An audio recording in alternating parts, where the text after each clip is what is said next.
Hello, everybody, and welcome to the Two Trees podcast. I think that's the first time in a while that nothing has been said before me. Usually John says something funny, Rose laughs and scolds at him at the same time, and then I let them bicker for a second, and I come on and say, welcome to the Two Trees podcast. Look, it's hard to sit here and not feel like I should say something. Well, not only that, but, we're reformed. So what can we say? You're welcome. Are we reformed? Oh, that reformed? I don't know. We reformed our character into letting Martin open. Good idea. Yeah. Exactly. Multiple definitions to one word. That's why I didn't say those words last episode, if you remember, because I wasn't sure which way it would go. But anyway, this is the Two Trees podcast. As you have heard, the illustrious voice of John the Dillon is here. Hello, hello. And is it mystical? Magical? Magical, please. Magical voice of Rosemary Mueller is here as well. And of course, my name is Martin Listener. I'm the official intro man of the Two Trees podcast for season 3. And we are getting close to the end of season 3, really, if you think about it. We only got like 12 more episodes, give or take. We are in the home stretch. It's nice that we have different seasons of life and we have different seasons of the episode coming up as well. But if you are also listening to our conference, which is at thetwotreespodcast.org, did you hear that? thetwotreespodcast.org. Go there. You get a bunch of information about us and the conference, which we just finished up Mike Chu last week, and now Joshua Robinson is our trolley car, our, what's the one at the end? Closer. The caboose car. The closer. Yes, that's a much better way of saying it. That's coming in, and we'll have the last conference month. Again, you'll listen to him do his thing, and then you get together with your friends and family, or maybe people you don't even know, talk about what you just heard, get together, and then you can ask questions right to the author. You can ask questions right to us during live events. So this is our final time doing the conference for now. Perhaps we'll do something similar or even better next year. It was a lot of work. It was a lot of work, but I think it was a very cool opportunity for everybody. And the better part is it's all still on the thetwotreespodcast.org. So That's you right, can go under back the archive. into the archives and listen to anything that you may have missed, or maybe this is your first time listening to us and you're like, what's this conference thing? Go to the website. You can view everything that we've already done and hope for even more in the future. But that's my spiel for today, right? And a fine spiel it was. I said your voice, magical, and the conference. I think that's all I needed to do. Yeah, last night I got to sit on my back porch and hear the, I have a fancy word, but I You've couldn't already think of ruined one. it. I heard Martin the was wisdom trying. of Martin Listener. He announced the local Bucks radio. It wasn't Bucks radio. Not you were radio, just the no. announcer Yes, for the the PA local announcer. football team. And I was like, man, I know that voice. We got crushed, but it was still fun to talk into the mic. That's okay. If you're enjoying the Two Trees podcast, please leave us a review. It helps us move into new spaces that we've never been before. Share us with a friend. Anything that you do is a blessing to us. And so I hope that what we're doing is a blessing to you. And we will continue our discussion of the Gospel of Matthew. We're not recording at night. It's the middle of the day. I mean, I feel peppy. I'm thrilled. I'm a little thrown off by it, to be honest with you. I borrowed a relative of Rose's, and he cleaned out my garage with me, and so we're moving directly from garage cleaning into Bible mode. You have all those endorphins from a job well done. I feel kind of dirty, is how I feel. I've sorry got about like that. dusties on me. But you got a brand new shirt on. I do. As a matter of fact, I forgot to take the tag off, and Martin helped me. But where'd you get that shirt? Amazon. Oh, I thought maybe it was from your recent trip to the out western. Yeah, I got to go to Utah. I spoke at a men's retreat out there, Primal Faith. Shout out to them. Really great group. Awesome group of people. They went elk hunting, and I went trout fishing. Huh. And I caught species of trout I'd never caught before, so it was a lot of fun. How come fishing is called fishing and that's not called elking Elk, that's a good question. or deering or moosing? It's not a great question.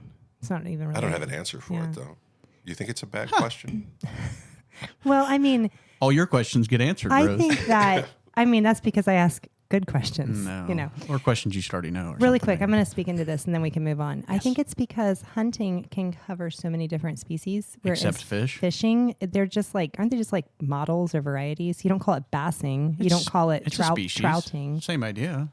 I don't know. I just know I like it. It's fun.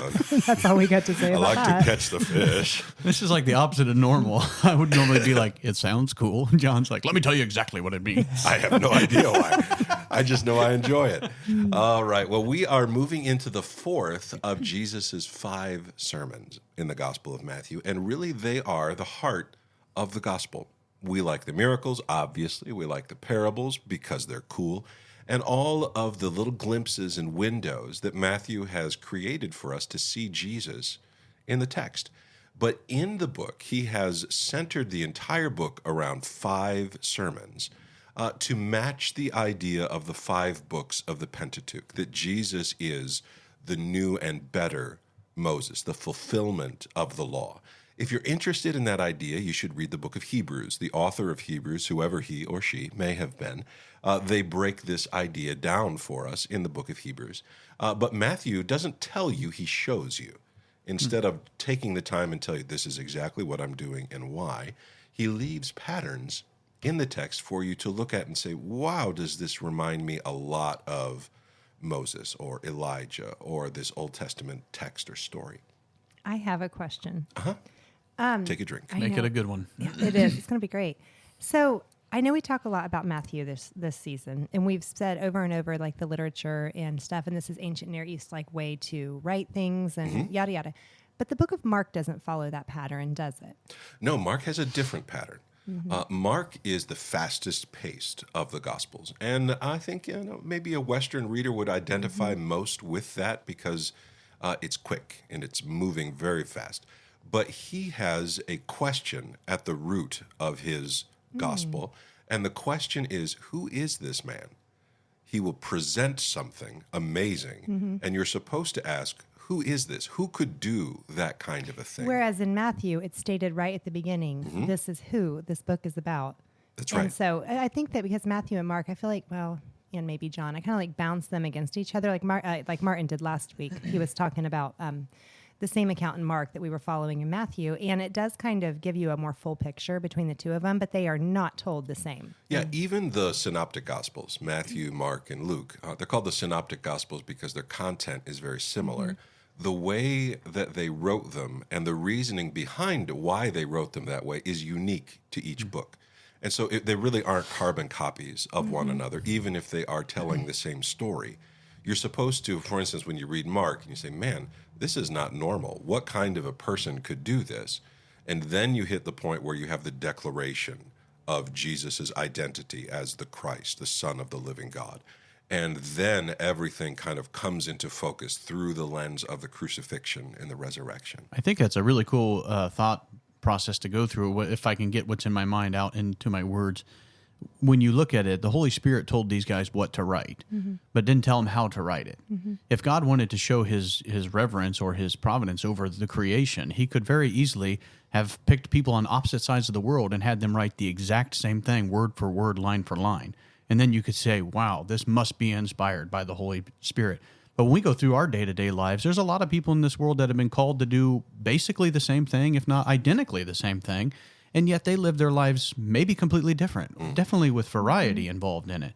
So when God has a calling on your life, you're not going to do it the same way your neighbor does. You're not going to do it the same way somebody else does because you have the freedom to do it the way that it makes sense to you. And so I feel like that causes some issues when we start to argue over which one is right, or if we have the same calling, how come I'm doing it this way and you're doing it that way? But that's the freedom that God gives to us with the creation in general, but as far as our calling on our lives especially. And so I think that really plays a factor into how we give grace to people, how we love each other, and how we work together with these types of things, even in our differences. And Paul will talk about this a lot, how there's unity in that. All of the Gospels say the same thing, but they do it very rapidly differently, in some cases very similar. And so I think that's just a great idea. It's a fantastic question that you bring up, Rose, to elaborate on that a little bit. But I thank you for that. I thank you for those props, and I'm going to shoot them back at you because I honestly think that's one of the best examples of the expression that art imitates life that I've ever heard. Like literally, like the artistry that goes into writing the Gospels is an imitation of each life lived out under Christ. You know, so thank you for that, Martin. Yes. Yeah, very wise. okay, cut it off because John, just go home. Like we got this. Jesus is the God of gods, the Lord of lords, mighty and awesome. And he preached a fourth sermon in the Gospel of Matthew. here we go. So we're going to go to the book of Matthew, chapter 18. And really, if you wanted to take a look at this sermon, right, we're going to zoom in on it. This sermon happens in 2 stages, and so we're going to do it in 2 episodes.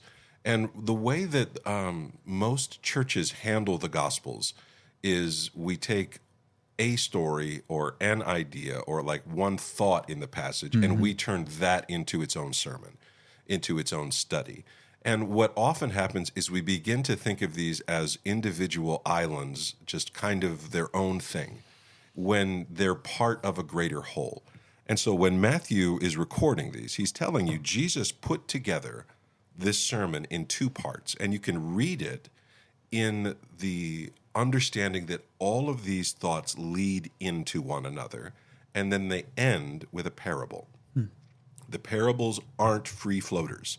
These stories aren't free-floating ideas. They are connected. They are part of one body, and that body is the sermon itself. And so the sermon has 2 parts, each ending with a parable, and this first part is about how those with power should interact with those around them. It has to do with this idea of who is great, who is the greatest. And it ends with the parable of the lost sheep, the 99 who are left to go and find the one. And so almost never have I ever heard somebody preach that parable with the idea of power as the root idea. It's always the lens of, look at how much Jesus loves you, and even if you wander away, he'll go get you. But what he's doing is he's showing you what the kingdom of God is like. That's what all the parables are about. It isn't about how to go to heaven. It's about how do you be in relationship with God. And what does it look like when we are imaging God? Because that's what you're made to be. All of humanity is made in the image of God, regardless of color or class or where you're from or what language you speak. Racism has no place in the kingdom of God. It is an abomination, always has been. And so what we look for here is the reality that God has made you to be like him. How can we be like him? And this story comes up because they come to him and they say, Jesus, how do we climb the corporate ladder? How do we become the greatest? Is Peter, does he outrank me in the kingdom? I mean, I'm an apostle, he's an apostle. Which one of us is like highest on the lens of power here? One of the other instances, there's actually a moment where one of the disciples, well, 2 of the disciples, their mom gets involved and tries to lock down some power for her boys. And the other disciples are furious about this.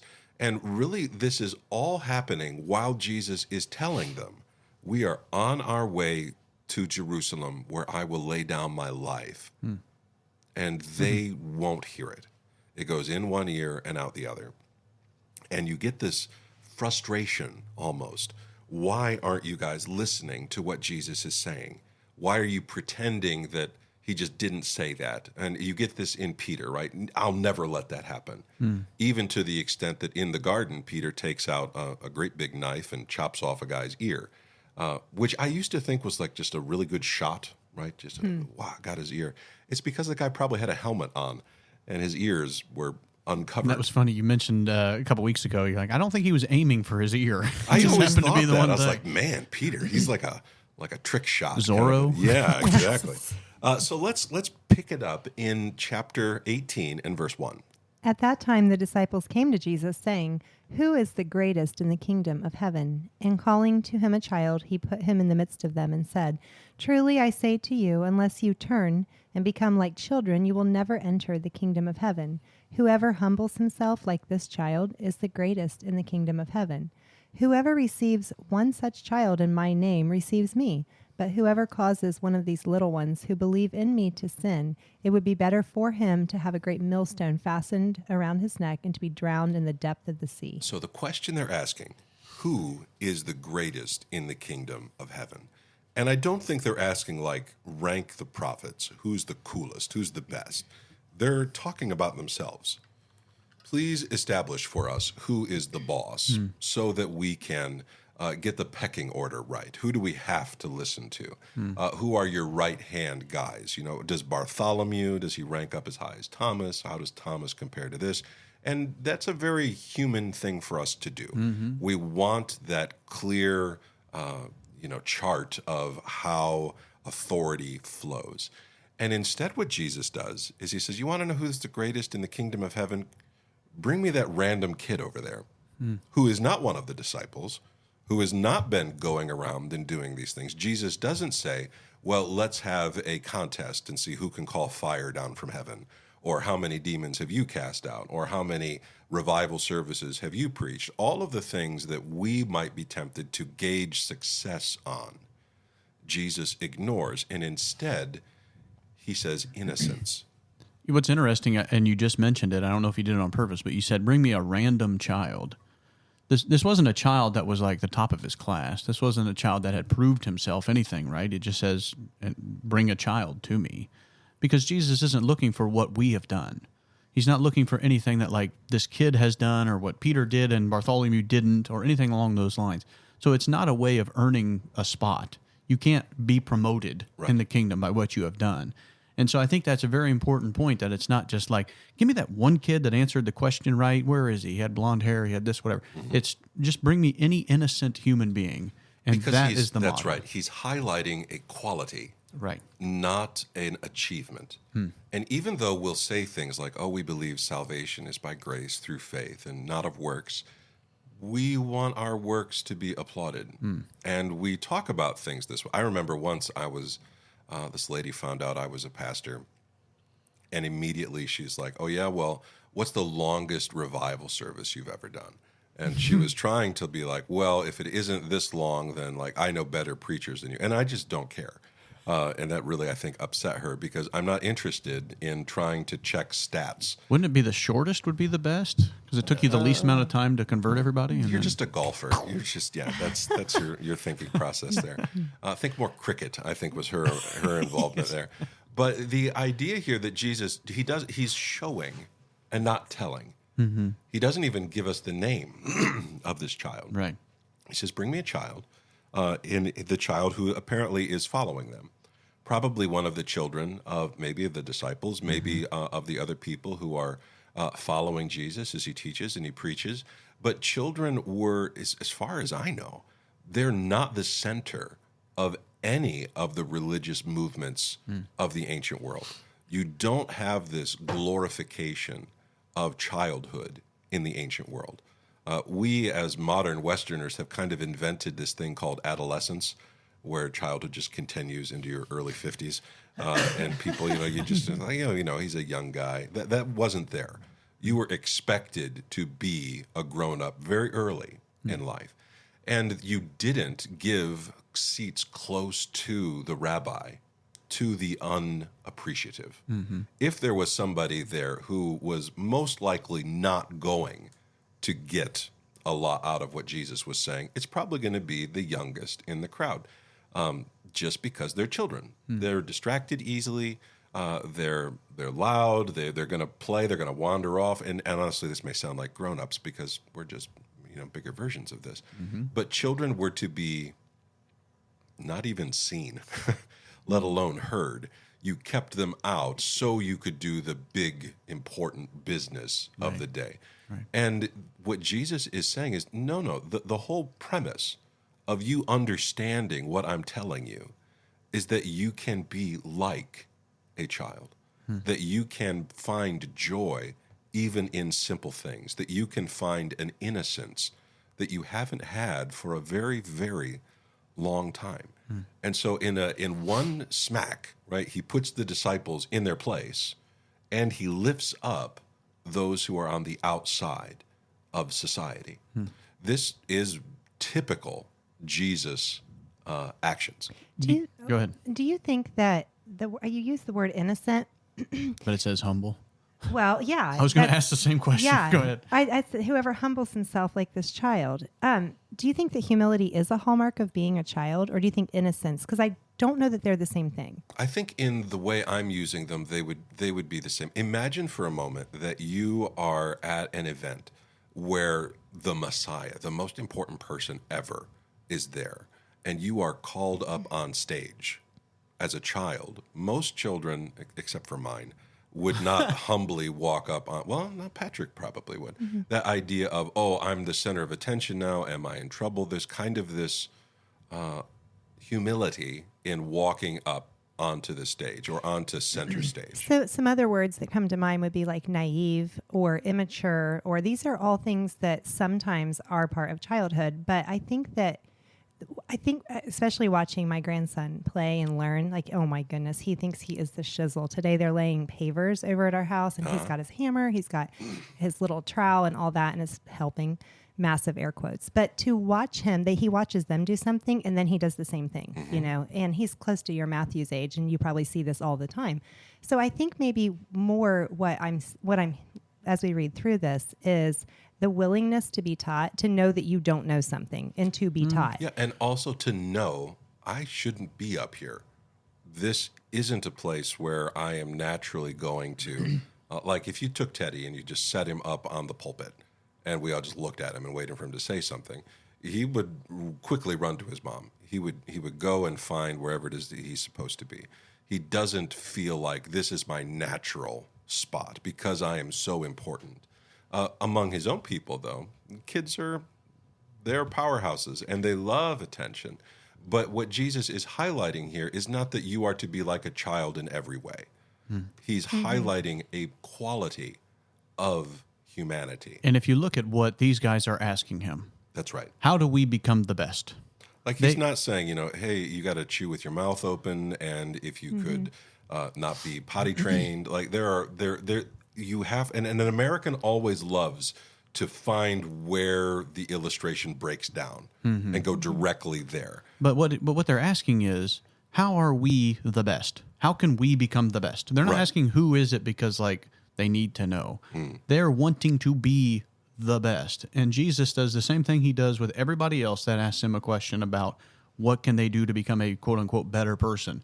And he tells them the complete opposite of what they're asking for. They're not asking for humility. They're asking for pride.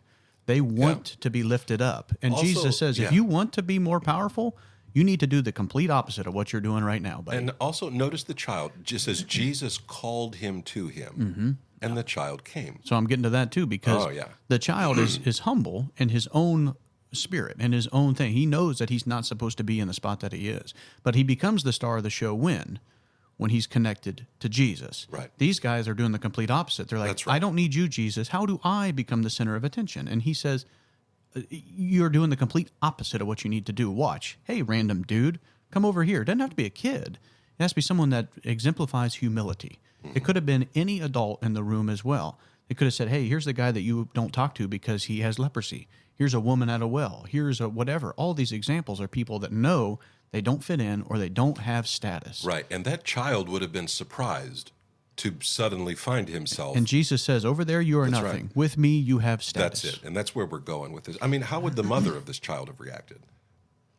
Oh, this was unexpected. Yeah. But the idea that the disciples are saying is, no, it's expected. I'm expecting you to tell me how good I am. Who's the greatest? I'm gonna stand up for the disciples a tiny bit, which is okay. You're probably gonna knock my feet out from under me, and I'm fine with that. I would never do that. No, it's not that. It's that I feel like Martin and I sometimes stand up for even the Pharisees, because you do have to read this. These are human beings, and so instead of it's not just good guy, bad guy. Like, you try to decide what is going on here and what are they saying. And to be fair, we live in such a democratic, state of being in the modern world.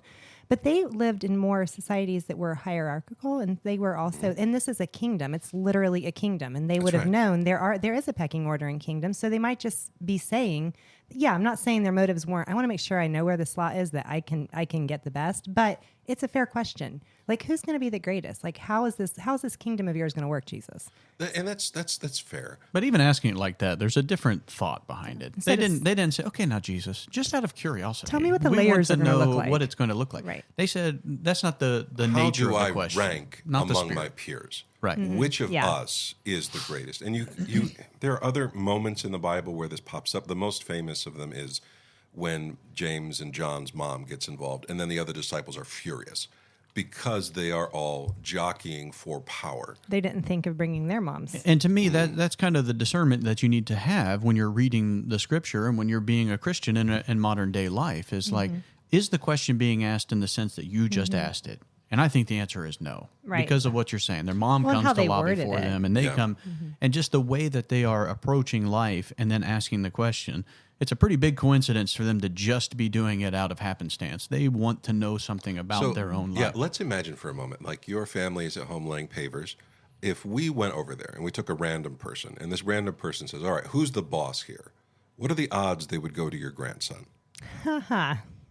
Probably zero. Probably zero, Yeah. because it's unexpected. This is the one with the least power in the group. And so what Jesus is doing is he's highlighting that Babylon does not wield power the same way that the kingdom of heaven does. The least is honored, and those with power in the traditional worldly sense are expected to be servants. Another side note about this, when Jesus calls the kid, what it seems like is he comes. He doesn't fight it, he doesn't whatever. But if you're searching for status, you're searching for power, the one way to gain power is to not listen to somebody else. If you tell me what to do and I do it, now I am under you. Whether my title says so or not, the law of the cosmos says that if you can control me, you have power over me. Right. And so if Jesus asks one of these real high and mighty guys, hey, come over here, they're going to be like, who are you to tell me what to do?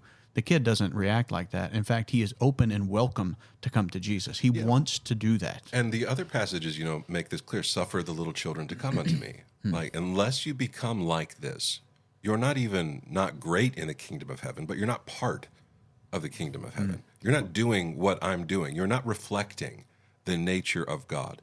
And you see this in the crucifixion. Jesus isn't dying on the cross because it's a great thing for him to do, Right. or doing it because it's going to exalt his status. He's doing it because he is obeying the Father, and because there are those that he loves who need him. There's an innocence to this. And so I'm going to stick with my word, even though humble is a broader word. It is the element of not worldly. I think that in the passage itself, you're going to have some hard lines anyway. They say, who is the greatest in the kingdom of heaven? And while he calls a child to him, like there's a couple things there that are always going to be, it's a visual of what our Christian walk even is. Like Christ is the greatest, and yet he called a child to him. And each person that he calls is going to be a child. It's a great object lesson just to actually call a child. Well, let's use the gospel itself to give us a bit of a contrast here. Herod the Great murders children to maintain his power. Jesus allows himself to be murdered so that he might rescue the children. This is the kingdom of God. We even call him Herod the Great, even though he was stinky. But this is the image. It's supposed to draw your mind backwards. How do those with power treat those who are reliant on them? How is the shepherd shepherding so that he can eat the sheep? Or is there an element here of, I'm here to protect the sheep from the dangers of the mountain? And so all of these illustrations are going to break down. That's the nature of an illustration. And so don't jump straight to the edges of these things, but ask yourself, do I understand what Jesus is pointing at here? Because what he's doing is he's saying, the one who is prideful and lifted up, he is the least like me. And it isn't about you, the hero, standing alone, but about you, the family, standing together. There is a call not for individual greatness, but for community and for they don't ask, how can I love my neighbor better? They don't ask, how can I be a more faithful brother to Peter over here or to this guy? Instead, they're asking, how do I get people to do what I want them to do? And in 99% of the church meetings I've ever been in, the questions have much more to do with the way the disciples view the world than with the way that Jesus is teaching us to view the world. I do have a question about verse number 5. Is there any significance to what Jesus does here, or is he just going straight Italian mob boss on him? If you do this, you're swimming with the fishes. Is that... Is there any significance to that part of this story? Yeah, there is. The sea is an image of chaos. It's an image of death. Remember earlier, Jesus calms the sea. He walks on the water. And so a millstone tied around your neck, it's saying, listen, you are living death. That's what you're asking for. You say, well, I didn't murder anyone. Well, okay, you enslaved them or you abused them. Like, go back and look at Abraham and Hagar, and you get a real clear picture of what this looks like. He's saying it would be better that you just died now than that you perpetuated hatred and violence onto other people. So is Jesus saying, go kill yourself? No, Jesus is saying, stop abusing other people. Stop assuming that other people aren't important and begin to protect and lift them up. It is interesting that he says, have a great millstone fastened to you, the same idea that you were talking with Herod. Yes. But it's like, if this is what you view the world as, being great and being lesser, then go take a great big stone and throw yourself in the water. And so it's just the idea that he's using the same measuring stick that they are trying to use and saying, here's something great that you can do or can utilize. Or you could use a little tiny pebble like I'm doing and build something great. Yes. And so it's very interesting how Jesus has the ability to view the world through the way it was supposed to be created before the fall, and still have the ability to figure out how to tell us after the fall how to use our measuring stick to find that you're going to be short. And so I think that's very interesting as him as a teacher and as someone that can really talk to us, that he knows what it's supposed to be like, and he can utilize how it really is to show us that. That's so right. That's pretty neat. And so the concept that he comes back to here is one of the defender, one of the protector. The one who is greatest in the kingdom of heaven is the one that images the God that made him. That's what he's coming down to. And the Son of God came to seek and to save that which was lost. That's what we're after here. We don't want to be like Herod the Great. We want to be like Jesus. And we don't want to say this person is unimportant because children don't tithe. Or children don't know. They're dumb. They don't know these things. And so let's get the important people into the center. Instead, you find Jesus spends almost his whole ministry focused on the edges of society and drawing people in. In the New Testament, in the book of Acts, when they are calling deacons, servants, remember there's this whole thing where they're like, man, the Greek widows aren't being cared for. All of the deacons who are chosen have Greek names. It's as though they said, listen, if the Greek community feels underrepresented here, let's find me 7 men to step into this. And they lifted up from the edges the center and moved them into the center. This is Christianity. And this isn't a diversity hire or something like that. This is them saying, look around you and see what is valuable in other people. Stop being so narrow-minded. And we sometimes think like, well, a real powerful person, they can just get it done. They're going to be the ones who are powerful. And instead of saying a real powerful person is someone who is close to the God that made him. Let's go to the book of Psalms and look at this idea I'm trying to put this thought process together because I don't want to add any kind of consciousness to the unconscious or anything like that. But Jesus in our previous messages talked about faith like a mustard seed, and you brought that into the mustard seed has every other mustard plant throughout eternity inside of that seed. That's right. When the mustard seed comes to its maturity, it doesn't seek for ways to be put in the spotlight. It doesn't say, wow, look at me, I've done it. The only thing that it knows to do is to die so the next generation can live. And when you're a mature adult, that's similar to what Jesus is asking you to do. You need to die to yourself so that this little kid can grow up and be more like you because you're more like me. So imagine church for a moment. How often do those who are elders refuse to empower those who are younger? And instead, well, I'm going to keep it the right way until the day that I'm dead. Yeah, They're not trying to, like, once a plant reaches maturity, it begins dropping seeds. It is in the process of bearing fruit. The whole point of bearing fruit is to spread seeds. And so the Christian, when we are bearing the fruit of the Spirit, we are empowering other people. It isn't enough for me to be a good pastor. I need to train other people to do what I'm doing. And so, the Bible says that nature will reveal, the creation story, basically. I don't know the verse or the whatever, but it's just saying that when the plant comes to maturity is not when it's prettiest. The maturity of the plant is when it's dying, basically, and it's leaving its seed for the next idea. So if you want to see what the creation story is about by looking through nature, the plant isn't saying, look at me, I'm mature now. It's saying, now I have reached maturity, I know what to do. I know to spread seeds into everybody else. And if you want to emulate creation, which was done by the Creator, you should be looking at how can you spread seeds into those around you, to those younger than you. I want to make and obtain maturity. The garden. I want to garden is really, I want to be a tree planted by the water. The Bible uses this all the time, but our modern culture says, no, a powerful person is the kind of person who could just do it. They don't need to rely on God. They are strong enough, smart enough on their own.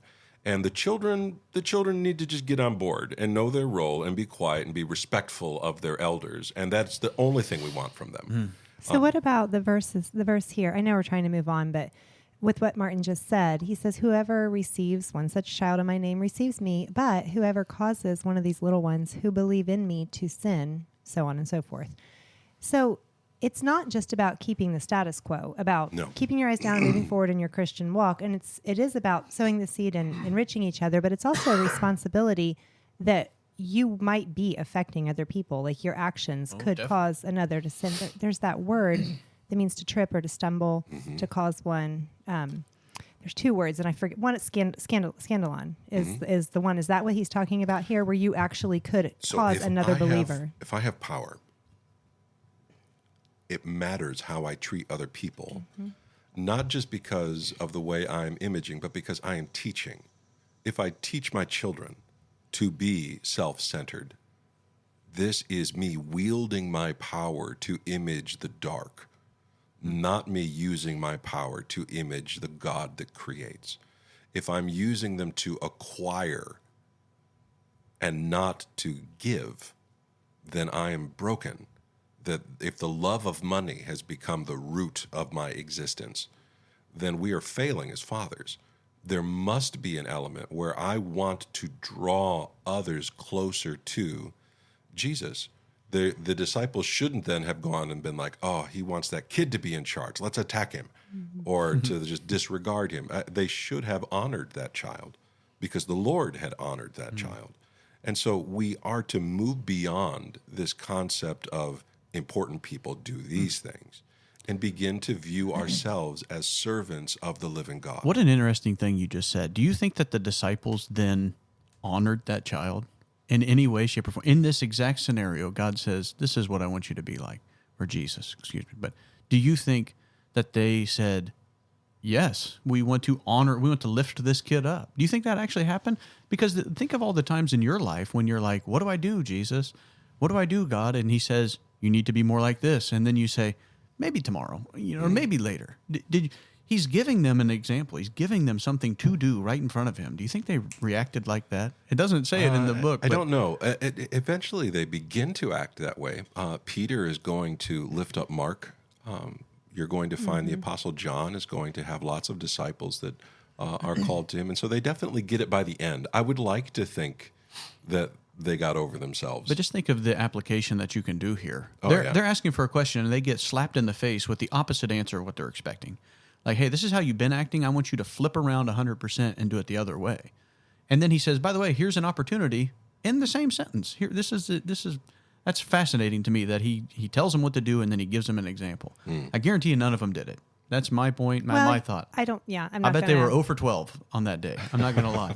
But what I'm saying is, like, how many times do we want and desire something? And it's like, if they would have just stopped thinking the way they were thinking and really listened to what Jesus was saying, they would have picked up on that right away. And they would have said, here's an opportunity. Let's take the most of it. They may have walked away and thought about it. I mean, everybody has been a child. And if you got this little sermonette thrown right at you by Jesus, you might have walked away. Maybe not that particular child, but you might have recalled your own moments when you didn't know and you had to be taught, when you were learning how to do things in the humility or the innocence, whatever we're using, wherever we're going with here. It might have, hopefully it caused them to think and to live differently. But when I think of my own child, he'll say something that's, kind of mean or rude to me or my wife. And we say, that's not how you're supposed to treat us. You should be thanking us. You should be loving us. You should be kind to us. In fact, why don't you say you love your mother right now? and he'll say, "Love you," and walks away. Oh, yeah. there's never a direct turning about of what he was doing. He knows that if I want chocolate chip cookies, I need to yell at mom until I get chocolate chip cookies, right? That's his mindset. And me as the teacher says, if you were loving and kind and generous, maybe chocolate chip cookies are on the menu tonight. And then we say, by the way, why don't you start now? That's not what he does. He never starts right now. Do you notice how the fact that Matthew is vague with the details stirs up these what ifs and questions and pondering? What you guys are doing is exactly what Matthew expects you to do. By not telling you how the disciples react, it makes me wonder how the disciples reacted. Sure. And then it makes me wonder, how am I going to react? And so the Bible isn't being vague because it's mean. It's a teaching tool. You are supposed to meditate on these things. Let me show you a text that describes a powerful man in the book of Psalms 127, verses 1 through 5. This is one of the songs of ascent, one of the songs you would sing as you went up to Jerusalem.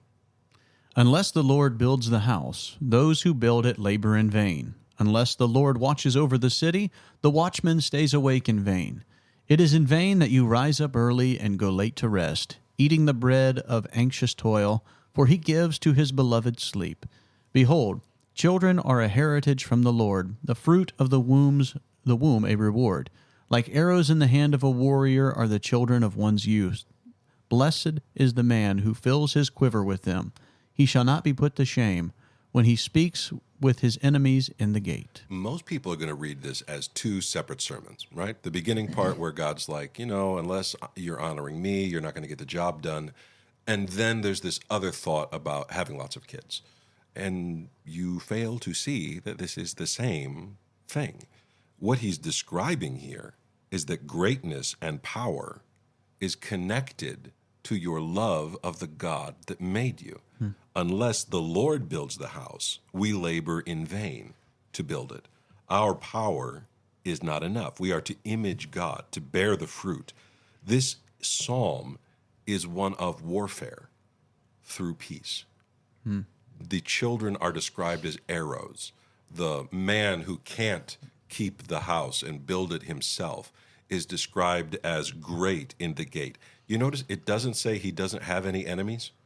It says when his enemies come, he is not alone.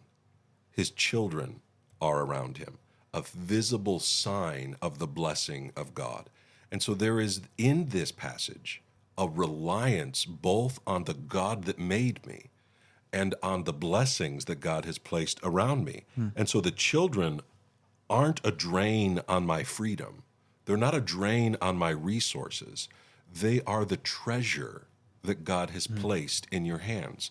Our culture does not view our children this way. They're in the way. This is why the abortion comments come so fast and thick.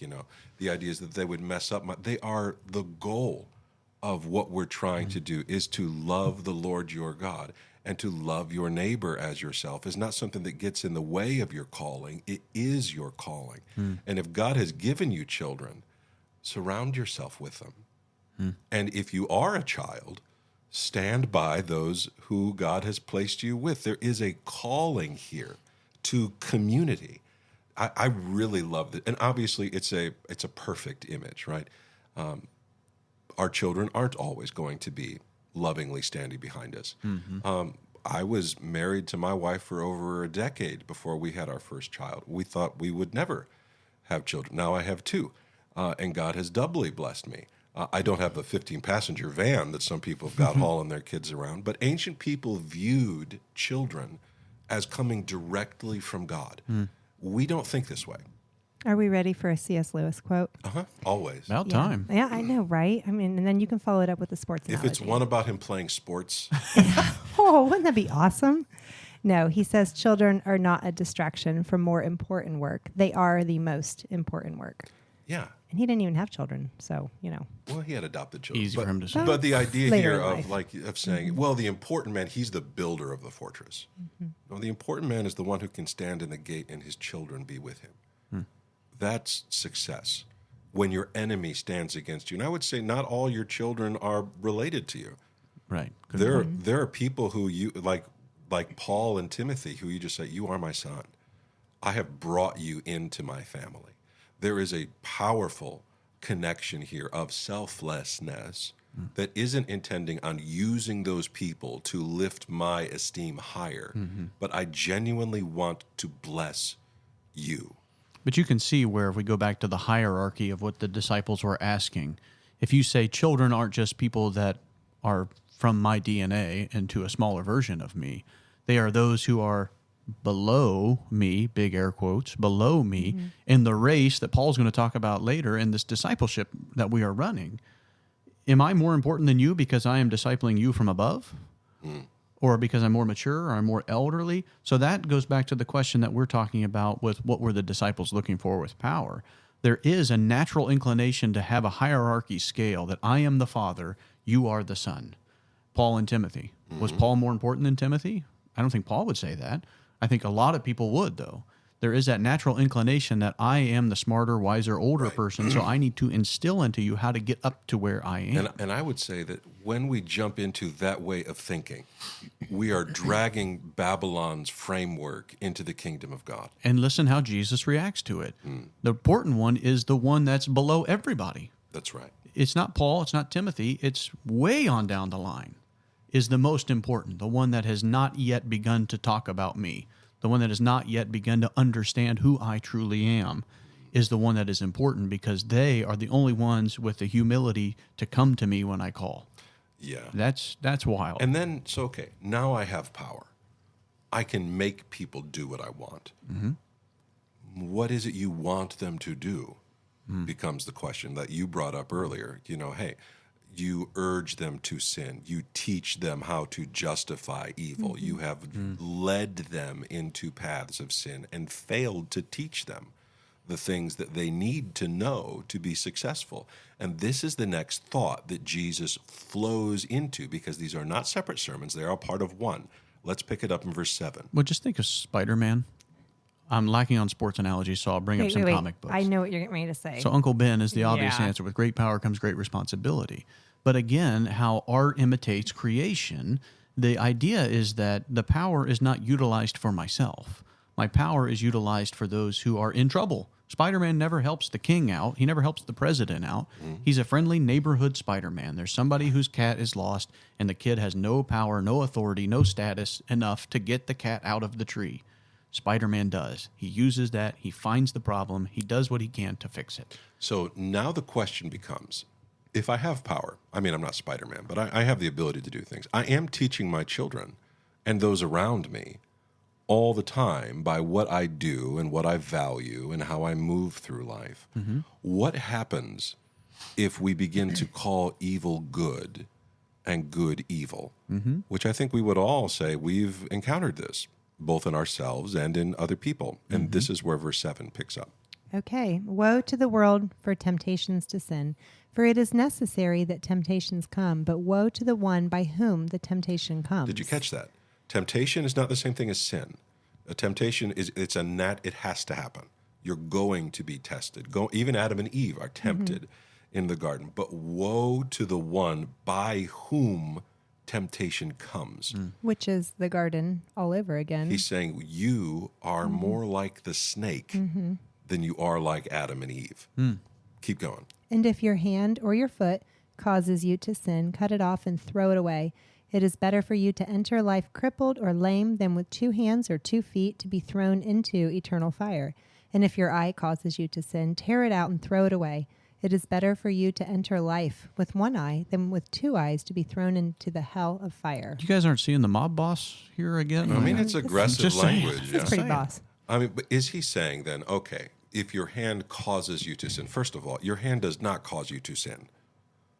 Your soul does. Your mind does. It's not like your hand was like, I don't know how I robbed that bank. It's like thing from Wednesday or something like that. That's not what. But it makes sense when you think about it. He's saying your physical body, the comfort of yourself, your wholeness, is not as important as your righteousness. So for the person who doesn't have the ability to walk, they are greater than the one who uses their feet to pursue the things that are evil. But we would look around and say, oh, no, this man is blind, or this man is shorter, or this man is unable to hear, and so we would consider them not as good or not as well. Jesus is saying, absolutely, they may be better than you. It does not have to do with whether or not your body is as attractive or as powerful as another. The question is one of soul. I think you mentioned a word earlier, comfort, the comfortability that you have here in the West, here in the United States, here in Ohio, here in Covington, wherever you want to say it, around where I know, it seems to be the end goal of everything. How can you retire comfortably? How can we be more comfortable? When someone's rich, they don't say, man, I'm rich. They say, we're comfortable. Like that's the way they want to say it, because that's the goal. And Jesus is saying that the comfortability is not the goal. It's never been the goal. It isn't the goal. The comfort will come when I am there. He's the one he is the comforter, right? And yet we find comfort in everything that we have around us. Where we live now, there is an abundance of everything. And so it's easy to find comfort in the world.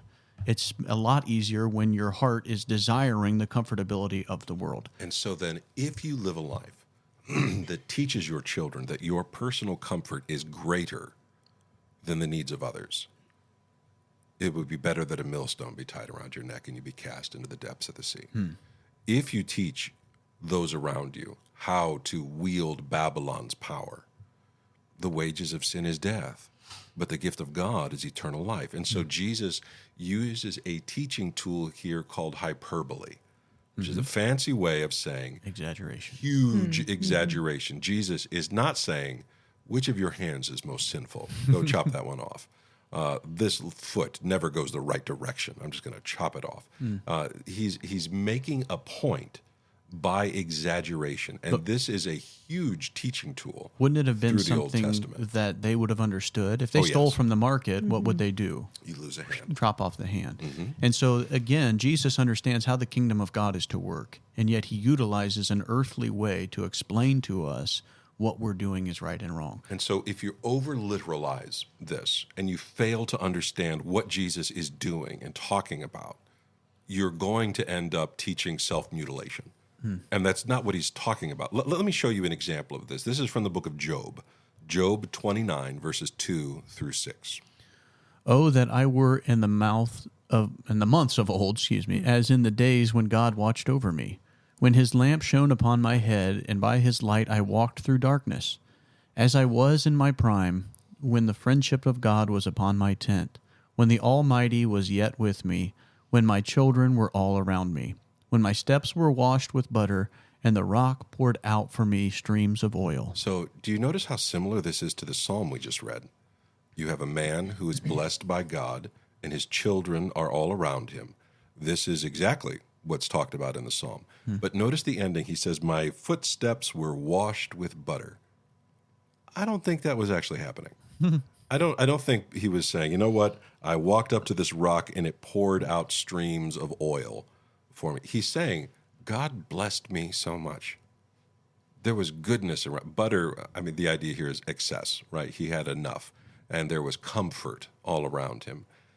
Job was saying, I long for that.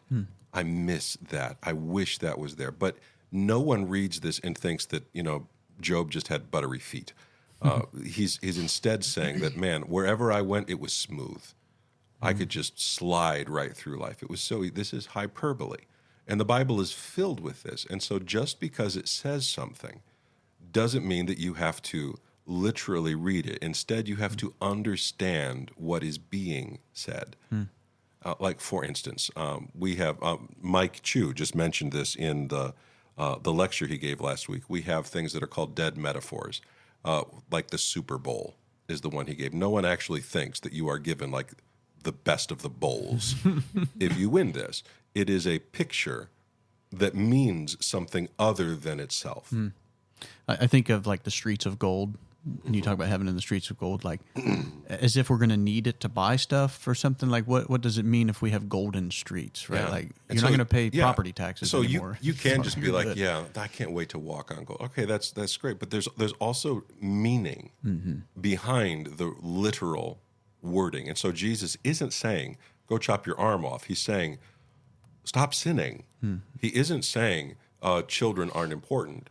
He's saying the exact opposite. He's not saying this child in particular is the one who's going to be the greatest in the kingdom of heaven, because if it was, what was his name? Right. It doesn't say. What did he do? What did he do? What happened to the Right. rest of his story? Did he grow up and become a good person? Like, what happened to this guy? And there's some stories from church history about this kid.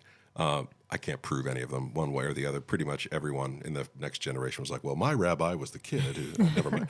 But then this is the background that then launches this famous parable of the one shepherd who pursues the lost sheep.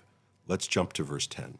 See that you do not despise one of these little ones, for I tell you that in heaven their angels always see the face of my Father who is in heaven. What do you think? If a man has 100 sheep and one of them has gone astray, does he not leave the 99 on the mountains and go in search of the one that went astray?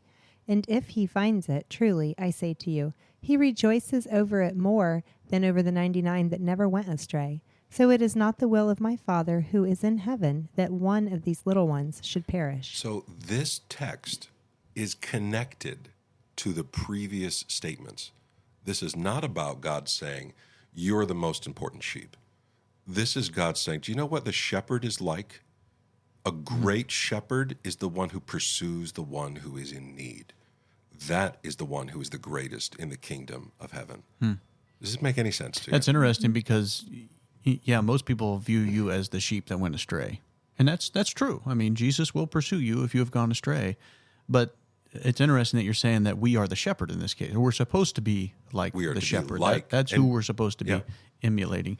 But it is also kind of funny because I'm thinking of the Romans passage when he says in here that when the sheep does come back, there will be over rejoicing. And I feel like that's a part of the Romans where they say, should we sin more so that grace may abound? Right? God forbid. Like think of the similarities that are on there. It's like, well, maybe I should go astray. That way, when I come back, everybody will be even more happy. Right? That's right. There's a thought process that goes around with that, and it's like, no, don't you understand? The idea is that you are the shepherd. You're not the one that gets to go back and forth. And I think it has to do with the fact that we are taught so often the Bible is about you, and the Bible is. I mean, you're in there, but the Bible is about God. That's what it's about. This is about, can I see my Maker clearly? And then can I become like him? If my Father would leave the 99 and go pursue the one, so must I. Right. And so I want to be like him. I want to wield what power I have to be this kind of a person who leaves the 99 in safety and goes for the one who needs him. This is not the way most people approach these texts, because we chop them up into individual sections, and like a child's plate that doesn't let the green beans touch the salad, we keep everything in its nice, neat corner. But you can see how both sides of that coin can be utilized in your Christian walk. You may be the one that is astray, and you need to hear that Jesus will pursue you because he is the great shepherd. Yes. And then once you get back to the flock and you're a part of the 99, it's time to relook at this, rethink what Jesus is teaching you, and say, now you have the power to help those who else have gone astray. And so there's a maturity in your walk that you should be going through these passages and getting both parts of this parable, or all of the parts of the parable. So if you think you're going to read the Bible and be like, I already know what that one means, you're probably in a different season. You're probably in a different stage in your walk. You're probably in a time where you need to see this from a different angle, and so that you can still continue to learn, like Rose was saying. We're not know-it-alls. We don't have everything. If you have the humility to come back to Jesus and glean from him yet again, you will. And you will continue to until you're in heaven with him. So the author... Oh, go ahead. I was going to say that this particular parable is similar to the prodigal son. It has a lot of the same elements in it, but he chose to tell this one at this point with his child on his lap, talking about sheep, because he's also, I imagine, highlighting another creature that is maybe a little helpless or vulnerable or needs to be led or taught or rescued or whatever. So I think that was, I just wondered if we're going to get into the prodigal son, and if we don't, I wanted to bring it up now because I love that. Yeah, we're not going to get into it in this one. Okay. But this imagery of, I will never leave you or forsake you, is, for instance, let me read that to you. It's from the book of Hebrews, chapter 13, verses 4 through 6, and it's connected to family. It says, let the marriage bed be held in honor among all. Let the marriage bed be undefiled, for God will judge sexually immoral and adulterous. Keep your life free from the love of money, and be content with what you have, for he has said, I will never leave you, nor forsake you. You think, well, how does that connect back to this? It's because unless the Lord builds the house, they labor in vain that build it. It's because the marriage bed, the family, the children that you have, these are the sheep that God has placed within you. And if a child disappears, we would all drop what we were doing and go pursue it because of the value of the one who is lost. We would move heaven and earth to find that one.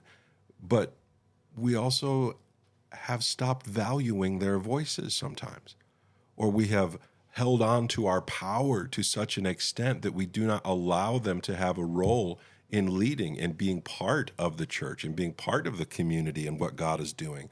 Jesus is telling you something about himself. And so, yes, you can read this and say, what is the Bible telling me about me? You can, and you're going to get lots out of it. I would encourage you to read it and say, what does this tell me about Jesus? And then let me be like that. Let me try to be. Now, Jesus does give you, I think, a random rabbit trail here. Did you catch the part about their angels? Oh, yeah. So one of the things that people often talk about is guardian angels. The Bible doesn't actually talk much about this idea, but it says here that I should not despise these little ones, for I tell you that in heaven their angels always see the face of my Father who is in heaven. In Second Temple literature, especially the book of Enoch in chapter 40, there are angels who are called the angels of the presence or the angels of the face. And the idea is they have an advocate, someone who speaks for them. In the book of Enoch, it's Michael, Raphael, Gabriel, and Phaneel. But this seems to insinuate that there are lots, that there are spiritual beings who will speak up for you. Do you know what? Human beings, you ought to be doing the same thing. Don't let an angel pray for your children without your voice being thrown right in there with it. I want to pray for my own son. I appreciate other people doing the same thing. They have a defender in heaven, but honestly, it isn't the angel. It is the God that created them. It is the fact that the Lord God has come down off that throne and has died for the sins of my child. That is power. That is the nature of the God of the kingdom. Sit at my right hand, he says, until I make your enemies a footstool of your feet. And then it talks about angels, and it says, are they not all ministering servants sent out to serve for the sake of those who are to inherit salvation? If it's true for angels and that they should view themselves as servants, shouldn't we also view ourselves as servants? Shouldn't the fact that Jesus washed the disciples' feet stir within us a desire to humility and to innocence? Well, even the whole of Philippians 2 talks about this, where he emptied himself and took on the form of a servant and gave himself for us. Like, if we're looking for anybody who is the greatest becoming vulnerable, this is Christ. It's laying down his life for other people. And that is, what is it you keep saying, an act of resistance against the darkness, is to choose humility instead of pride. Because Jesus is the God of gods, the Lord of lords, mighty and awesome.